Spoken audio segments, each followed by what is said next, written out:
Hey guys, what's up? It's Savannah. Welcome back to my channel and welcome back to another true crime episode here on my YouTube channel. As you guys can tell from the title of today's video, today we are talking about the unsolved disappearance of Katelin Akens. Katelin was 19 years old when she went missing from Springfield, Virginia on December 5th, 2015. Before we get started, I want to thank the sponsor of today's video, which is Best Fiends. If you guys are unfamiliar with what Best Fiends is an app that you download on your phone. And it's a game that's filled with challenging puzzles that not only engage your brain, but are also super fun to play at the exact same time. Best Fiends was designed as an adult game, so the puzzles were designed to be on the more challenging side. However, Best Fiends is a casual game and there is absolutely no age requirement. Right now, I am on level 93 of Best Fiends, and I've gotten a lot of my friends to play as well. I've gotten them all hooked on it. Best Fiends updates their game monthly with new levels and events, so the game never gets old. Best Fiends also doesn't require internet access, so you don't have to worry about using Wi-Fi or cellular data when you are playing. Best Fiends has over 100 million downloads and is rated 5 stars from the people who have played it. So you guys can go download Best Fiends for free in the Apple Store or on Google Play. And just so you know, that's Best Fiends, so it's like friends but without the R, Best Fiends. So you guys can go download it and play it. I know you guys are going to love it just as much as I do. So go download it and share with me your progress on social media. You can tweet me or DM me on Instagram and tell me how you're doing on the game, and I hope you enjoy it. So with that being said, let's move on to the rest of today's case. So before we jump into the actual events that led up to Katelin's disappearance, I do want to mention her description and what she was last seen wearing. On December 5th, 2015, Katelin Akens was last seen wearing a dark gray pullover sweatshirt with a Bass Pro Shop emblem on it. She was also wearing black pants and pink and black Vans shoes. To give you a physical description of what Katelin looked like at the time of her disappearance, Katelin stood at about 5 feet 4 inches tall. She was weighing in at about 122 pounds. Katelin has blonde hair and blue eyes. However, she loves to cut and style her hair in different fun and crazy colors. Katelin has blonde hair and blue eyes. She has a tattoo of 5 butterflies on her left forearm, as well as another tattoo of 3 red stars that are bursting at the top of her foot. Katelin has her belly button pierced, her lower lip pierced, as well as her nose pierced. So that is the physical description that we have of Katelin at the time of her disappearance. So Katelin Akens was born on September 2nd, 1996 to her mother, Lisa Sullivan. As far as Katelin's biological father goes, there was really no information out there regarding him, but what we do know is that Katelin's mother, Lisa, raised Katelin as well as Katelin's younger sister, Gabby. And when Katelin was about 7 years old, Lisa ended up marrying a man named James Branton. So James became the girl's stepfather, and that was really their father figure that they had growing up in their life. However, Lisa and James's marriage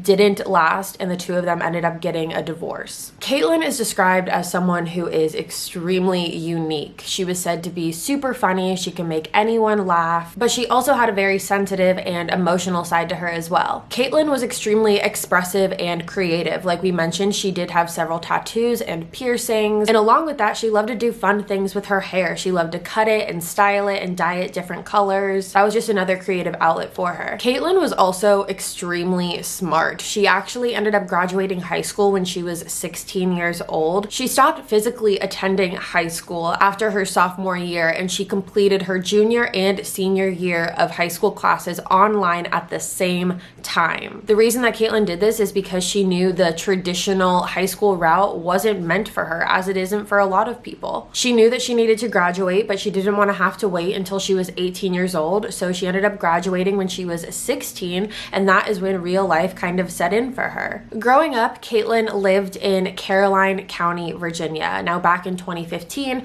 the population of Caroline County was about 29,000 people. And growing up, Katelin and her family were extremely close. Katelin was especially close with her mother, Lisa, and her sister, Gabby. Katelin would call Lisa and Gabby each like 2 to 3 times a day just to catch up and talk and see how their day was going. They had a very close relationship between the 3 of them. Along with the close relationship she had with her family, Katelin also had a lot of great friendships as well. One of those friends for Katelin was a girl named Amber. Now, Amber and Katelin lived pretty close to each other growing up, and the two of them were best friends. But things took an unexpected turn when the girls were about 12 years old. Amber and her family had to move to Arizona. So Katelin and her family were living in Virginia, and Amber and her family were moving to Arizona. And this was obviously a very, very difficult transition for Katelin and Amber because they were so close. And anytime a friend either moves away or you're going to college in different places or high school or for work reasons, for whatever reason that is, it definitely can be a very difficult thing to adapt and adjust to. However, Katelin and Amber did not let this distance define them, and they still remained incredibly close friends. And over time, Katelin and Amber's friendship actually started developing more into a romantic relationship. Now, obviously, with the girls living in two completely different states, this was a hard thing to manage at first. However, when Katelin turned 18 years old, she ended up moving to Arizona to live with Amber, and the two of them actually ended up getting engaged. Life for Katelin at this point really seemed to be falling into place, and when she moved to Arizona to live with Amber, Katelin decided that she wanted to go to beauty school. She wanted to go to beauty school and become a beautician. Now, when going through the registration process for this beauty school, one of the requirements was that the school needed to see a high school diploma. And the issue here is that Katelin didn't bring her high school diploma to Arizona with her when she moved from Virginia. So this was more near the end of 2015, and Katelin decided that this would be a perfect opportunity and a perfect excuse to go back to Virginia to pick up her high school diploma. That way she would be able to register for beauty school. But another main reason is that Gabby, Katelin's younger sister, actually had just had a baby. She had a baby boy. So Katelin thought it would be a great idea to just go back for a couple days, get her high school diploma, see her family, and meet her new nephew. So this was going to be a quick trip. It was only going to be about 4 days long. And the reason for that is because Katelin's beauty school started on December 7th. So Katelin booked a flight to arrive in Virginia on December 1st, 2015. And she was planning on leaving on December 5th. During the time that Katelin was in Virginia, it was said that she spent the majority of it with her family. She was able to see her family and bond with her nephew and really get some good quality time in. And then on the night of December 4th, which was just the day prior to Katelin having a flight scheduled to go back to Arizona, Katelin decided that she was going to hang out with some of her friends from high school. So Katelin went over to her friend's house on the night of December 4th. It was two friends. It was a guy and a girl. They were a couple, and Katelin went over and saw them, and she ended up spending the night at this friend's house and got dropped off at her mother's house the next morning on December 5th. When Katelin arrived back to Lisa's house on December 5th, it was Lisa, Gabby, and Gabby's son that were also at the house. According to them, they said that when Katelin got back home, her behavior was completely normal. She seemed perfectly fine, and nothing seemed wrong or off or that something was bothering her. So like I said, this was December 5th. This was the day that Katelin was meant to fly back home to Arizona, and her flight was scheduled to leave at about 5:40 p.m. Now, the issue here was that Lisa, who would normally take Katelin to the airport, actually had to work this day, and she wasn't going to be able to drive Katelin to the airport. So because of this, Lisa and Katelin were now trying to coordinate a way that Katelin could be driven to the airport. So after not being able to figure out a way that Katelin could get to the airport, Lisa said that her last resort was calling her ex-husband James and seeing if he would be able to drive Katelin to the airport, considering he also lived in the same town that they did. So Lisa ends up calling James and asking him if he could take Katelin, and he said that he would be able to take Katelin to the airport. However, he had to work that day at 3 p.m., so he would have to drop her off a little bit early, because you know sometimes when you go to the airport, you obviously want to get there probably like an hour and a half-ish or an hour prior to your flight, but sometimes in circumstances such as this one, or if something just happens, sometimes you need to get there a little bit earlier and you just end up waiting there longer. So that is what James told Lisa. He said that I could take her, but I'm going to have to drop her off a little bit early, that way I can go to work. According to Lisa, she said that her and Katelin got into the car and drove over to James's house, and Lisa dropped Katelin off at James's at about 9:20 a.m. that morning. When Lisa dropped Katelin off, she said she got out of the car, talked to James for a little bit, and confirmed again that it was okay for James to drive Katelin to the airport, to which again he said was absolutely absolutely fine. So then a couple hours later, at about 1:52 p.m., James texted Lisa telling her that he did drop Katelin off. However, instead of dropping her off at the airport, James said that Katelin wanted to be dropped off at the Springfield Mall Metro, which was about 2 stops from the airport. Now, James said that the reason she wanted to do this is because she was early for her flight. She wanted to kill some time. She just wanted to walk around and just buy herself time instead of waiting a couple extra hours at the airport, and then she would just get on the train and go to the airport from there. Now, according to Lisa, she said that when she got this text, she thought it was very, very bizarre that Katelin would ask to be dropped off at this Spring Mall Metro, because according to Lisa, she said that Katelin had never been on that metro by herself before, and that the last time she was on the metro in general was when she was about 7 or 8 years old, so well over 10 years ago. But it wasn't long after Lisa got that text from James that 8 minutes later at 2:00 p.m., Lisa received a text from Katelin. The text to Lisa from Katelin said, quote, "I'm at the airport, battery dying, so I won't be able to text for a bit." End quote. So even though Lisa was thrown off that Katelin didn't just get dropped directly off at the airport, she did feel a sense of relief having Katelin text her telling her that she was at the airport and that everything was good. So not long after receiving that text from Katelin, Lisa also got a text from Katelin's fiance, Amber. Amber reached out to Lisa because according to Amber, she received a text from Katelin saying, quote,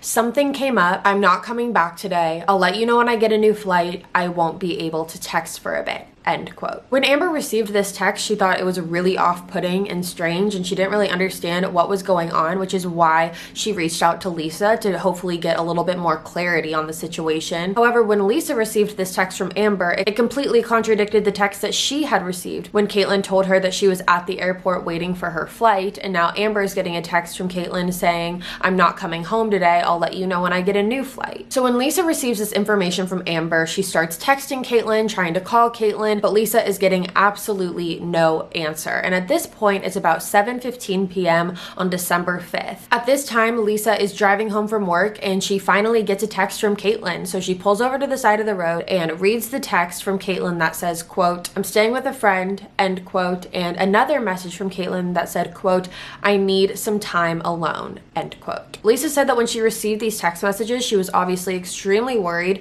So she called Katelin immediately after getting these texts, but Katelin's phone went straight to voicemail, suggesting that her phone had been turned off. Now, when Lisa received these text messages, she said that there was something about the text messages in general that really stood out to her, and that was the style and the format of the text. When Katelin sent these messages saying, "I'm staying with a friend and I need some time alone," they were sent in 2 separate messages. So she sent one after another. And according to Katelin's family and friends, this format of text messages was extremely unlike Katelin's normal texting style. Now, everyone has their own texting style, and even if you don't think you have one, you do. Some people send multiple text messages and kind of send them in terms of how they would speak them. Some write a message in just one message box and send it. Some people use a lot of emojis. Some people use very little emojis. Some people abbreviate. There's a lot of different ways that people text. Like, I could tell you my closest friends and family the way that they text in their texting style, just as I'm sure you would be able to do the same to the people that you text with the most. So when it came to Katelin and her texting style, Katelin was known to always send just one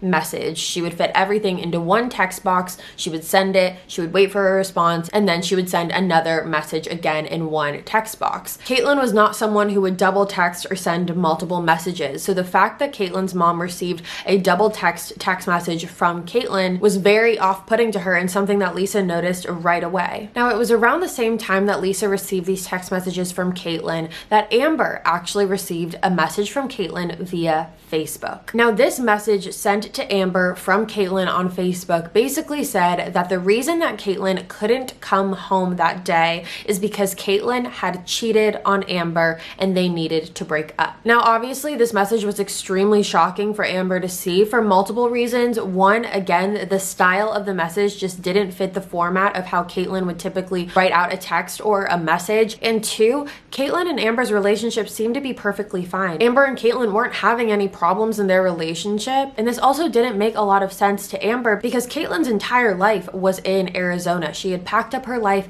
and moved it to Arizona. She was going to cosmetology school in Arizona. All of Katelin's things were in Arizona, so it's not like Katelin packed up her entire life and moved it back to Virginia and then told Amber this news. This whole thing really came from out of nowhere. So with all of this information, Lisa decided that the next best thing to do would be to call the airline of the flight that Katelin was supposed to take that day to confirm whether or not Katelin either ever got on the plane or if she ever checked in at all, or the possibility that Katelin booked a different flight to go somewhere else. But when Lisa called the airline was able to confirm that Katelin never checked in for her flight that day. After getting this information from the airline, Lisa then called James again because she wanted to know exactly what happened. And that is when James told Lisa again that he dropped Katelin off at the Springfield Mall Metro, gave her $20 to catch the train, and that was the end of it. So at this point, you could obviously imagine how much panic Katelin's family is dealing with. None of the calls are going through. She's not responding to any text messages. Nothing is making sense. Like we said in the beginning, she was someone who was extremely close to her family. So for her to just up and leave without telling a single person was very out of pocket for her. So now we're on the following day, which is December 6th. And this is when Lisa decides that the next thing to do is to file a missing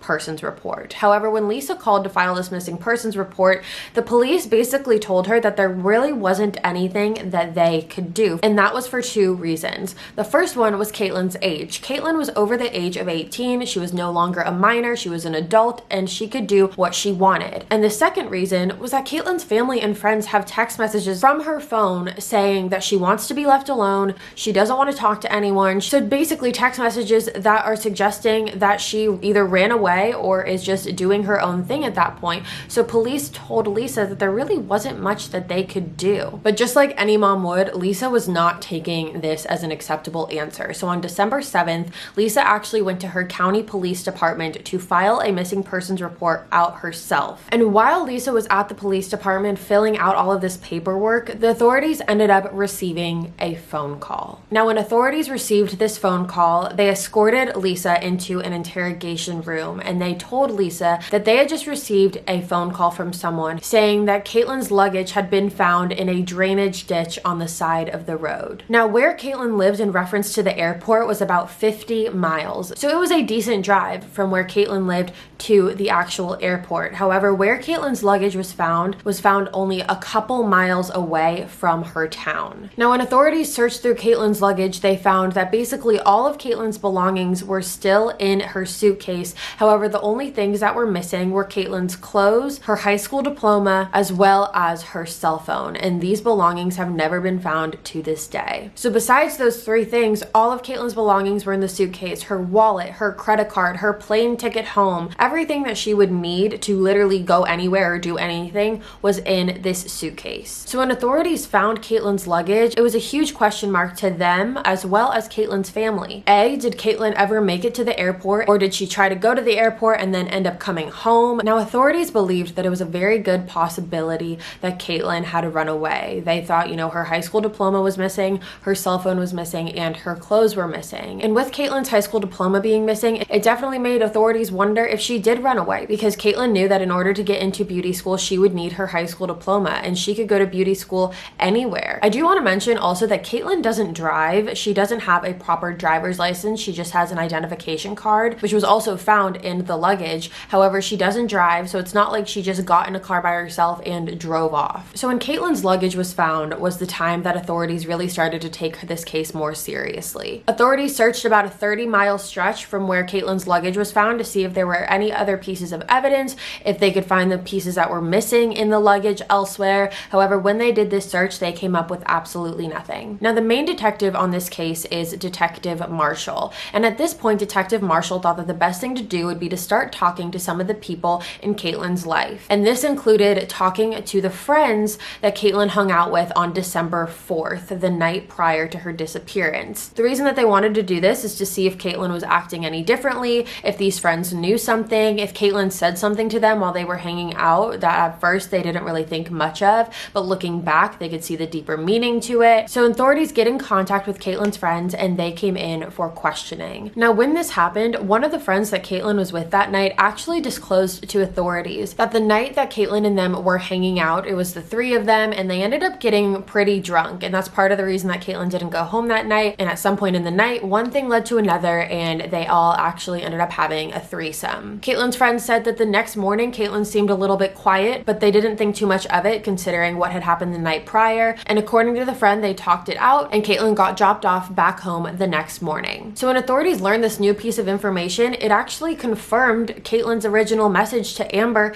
saying that she had cheated on her. At first, it seemed very outlandish, like this is so random, it doesn't seem like that would happen. But after hearing what happened when Katelin hung out with her friends, authorities were able to confirm that the context of the message wasn't necessarily a lie. So after learning this new piece of information, authorities decided that they wanted to do a little bit more digging into some of Katelin's messages that she had sent to her other friends. And when they did that, they were able to find that Katelin had sent a message while she was in Virginia saying, I don't want to be here, but I don't want to be there, but I don't want to be there either. Now this was in reference to I don't want to be in Virginia, but I don't want to be in Arizona either. So after talking to Katelin's friends, the next person that authorities wanted to speak to was James, because James was the last known person to see Katelin. According to authorities, they said that when they talked to James, his story didn't change one bit. He told the same story that he told Lisa about how he dropped Katelin off at the mall metro and went home. So at this point, authorities wanted to get Katelin's phone records, which took a while to do. It took about 2 weeks after her disappearance that authorities were able to collect Katelin's cell phone records. Now, when they did this, the authorities were able to discover that the text message that was sent to Lisa from Katelin's phone at 2 p.m. saying that she was at the airport was not sent from the location of the airport. However, the location that that text message was sent from was only 5 miles away from where Katelin's luggage was discovered. And Katelin's luggage was discovered only several miles away from her hometown. So this just only led police to have so many more questions. So every little piece of evidence that police were finding at this point was only leaving them with more questions than it was answers. They had Katelin's cell phone records and were able to see where she sent that last text. However, that just opened the door to a bunch more questions as to where her whereabouts were. So it was at this time that authorities reached out to the Springfield Mall Metro because they wanted to see the security camera footage. They wanted to see if Katelin was ever at this mall metro like James had said that she was. And James went as far as sending authorities a picture of his car. He sent the authorities a picture of his Jeep telling them that this is the car that I drove Katelin in. You can look for it on the security camera footage, and that way it'll help set James's story a little bit more straight, because you have to remember James was the last person to see Katelin, and nothing about this case was making any sense. The timeline didn't make sense. The series of events weren't making sense. Nothing was making sense. And because James was the last person to see Katelin, it definitely led for people to look to him for the answers. So after authorities scoured through hours of surveillance footage of the mall metro, which mind you, there were 2 different security cameras set up in place. So authorities were looking at this from 2 different angles. And after scouring through hours upon hours of surveillance footage, authorities were unable to detect Katelin, James, or James's car. None of them appear on the surveillance footage. And then authorities went and checked the airport surveillance footage as well, just to check that box off the list. And that also led them with no results. So at this point, Katelin, the authorities, and I'm sure you, even watching this, are probably very confused because, again, the story isn't making sense. And it's not like James was being uncooperative with the police. He always answered their phone calls when they tried to get in contact with him, always answered any of their questions, provided them with a picture of the vehicle that he was driving. However, when it came to providing the authorities a picture of his Jeep, a lot of people didn't understand this, because why would you show the authorities a picture of a car if you knew that it wasn't going to show up on surveillance footage? So at this point, authorities thought that the best next thing to do would be to give James a polygraph test. They wanted to give him a polygraph test and confront him at the same time regarding the fact that his vehicle was not found anywhere on the surveillance footage. So police and James had scheduled for James to take this polygraph test on December 29th, 2015. And on December 29th, James actually contacted the authorities and told them that he was not going to be taking this polygraph test, that he had talked to a lawyer and he felt like he was being framed as a suspect, so he decided that the best thing to do for himself was to not take this test. Detective Marshall was very thrown off by this. He was not sure why James was all of a sudden coming from this different angle, but before Detective Marshall could even say another word, James hung up the phone on him. So let's let's talk about James and Katelin's relationship for a second, because I think that is very important here to note. So Katelin has a very good friend named Kevin, and Kevin came forward with some information regarding Katelin and James's relationship and some of the things that Katelin had disclosed to Kevin regarding that. According to Kevin, he said that James was kind of Katelin's only father figure that she had in her life growing up. He married Lisa when Katelin was young, and even after they divorced, James still did sometimes join in on family holidays and things like that to try and keep things as civil as possible. However, despite all of this, according to Kevin, Katelin and James did not have the best relationship. According to Kevin, he said that Katelin did not trust James whatsoever, and Katelin has made multiple allegations against James, claiming that he has been emotionally and verbally abusive towards her. There have been no allegations of physical abuse. However, Katelin did disclose that there was a lot of verbal and emotional abuse. And I do want to say that it is important to remember that these are just allegations, but I did want to throw that out there because I do think it's important to note that Katelin had disclosed to her friends that she wasn't comfortable with James. She didn't trust him, and she didn't really have the best relationship with him. So at this point, when Lisa hears that James decided to back out from taking this polygraph test, she gets furious. She is absolutely livid at the fact that James won't take this polygraph test when it's in the best interest of finding Katelin. And James told Lisa basically the same thing that he told the authorities, which was that he feels like he's being framed as a suspect. He already told the authorities everything that he knew, and nothing that he said was going to change anything at this point. However, it is around this time that James's story starts to unravel a little bit. The pieces of his story start to crumble. So authorities pulled James's cell phone records, and when they did this, they were able to find that at the time that James had texted Lisa at 1:52 p.m. on December 5th saying that he had dropped Katelin off, the text was not sent from the location at or anywhere near where the Springfield Mall Metro was. The text message was actually sent from James's house. Now, it is important to note, like we said, that the airport is 50 miles away from James's home. So as far as timing goes, he would be able to drive to the Mall Metro and drop her off at about 1, which is what he said he did,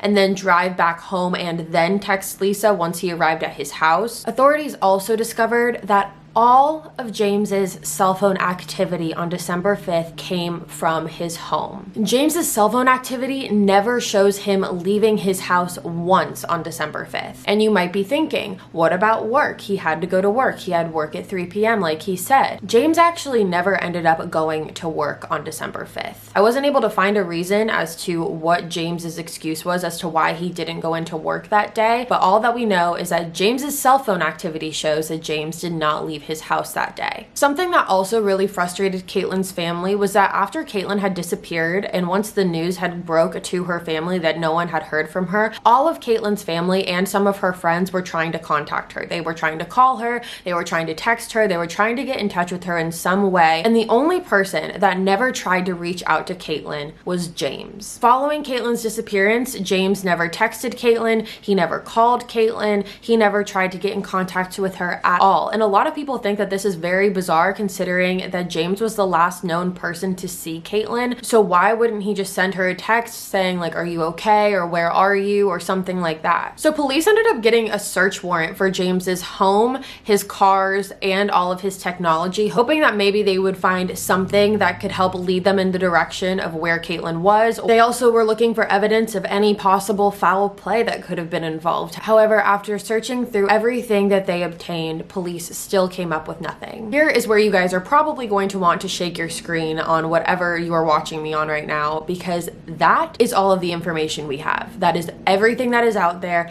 That is what we know. There's no more information that's been released to the public beyond that. To this day, Katelin has never been found. She's never been heard from, and James has completely stopped talking to the authorities. And that is really all we know. And I know that is so frustrating. So we are going to talk about some theories right now. So Lisa ended up actually hiring her own private investigator, who is a man named Raymond Gemma. And this PI basically came up with his own potential theory. And his theory was that he thinks that it's possible that Katelin might have ran away while at James's. As far as the logistics and the specifics of how this necessarily would go down, it's pretty unclear, but this PI said he thinks it's possible that Katelin could have been at James's, and while James was off doing something else before they decided that they were going to leave for the airport, Katelin could have just walked off and never have been seen again. As far as Katelin's luggage goes in this theory, this PI said he thinks it's possible that once James realized that Katelin was missing and that no one had heard from her,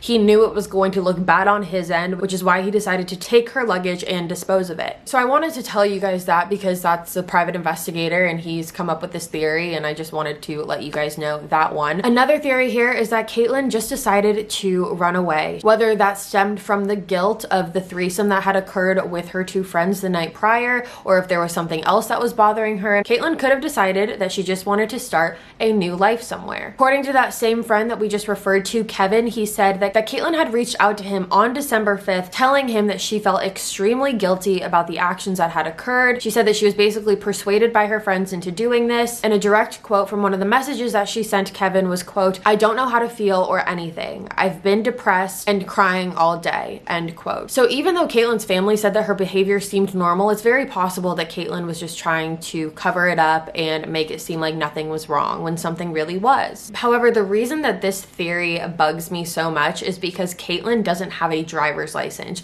She cannot drive herself. So it's not like she could get a rental car and just go. And because of that, that kind of ties in the theory of what if she took the train at the Springfield Mall Metro, but she was never seen on surveillance footage. James's car and Katelin were never seen on the surveillance footage at the Mall Metro that day. The next theory in this case is that there was foul play involved in Katelin's disappearance, more specifically that James was involved in Katelin's disappearance. And this is more so the theory that a lot of people have leaned toward. Because even though James has his story and he has not changed his story, pieces of his story don't add up and they don't make sense. So even though he's not changing his story left and right, trying to fit it in whatever circumstance that it works in, there's pieces of his story that just don't add up. Another main reason that people don't really believe James's story is because he was the last person to see Katelin. I do want to point out that James has not been named a suspect, however, he has been named a person of interest in Katelin's disappearance. I think a big question here for a lot of people, including myself in this theory, is motive, because this was a last minute change. Like, Lisa asking James to take Katelin to the airport was a last minute thing, and so it's not like James would have had all this time to plan out or premeditate harming Katelin if that's what happened.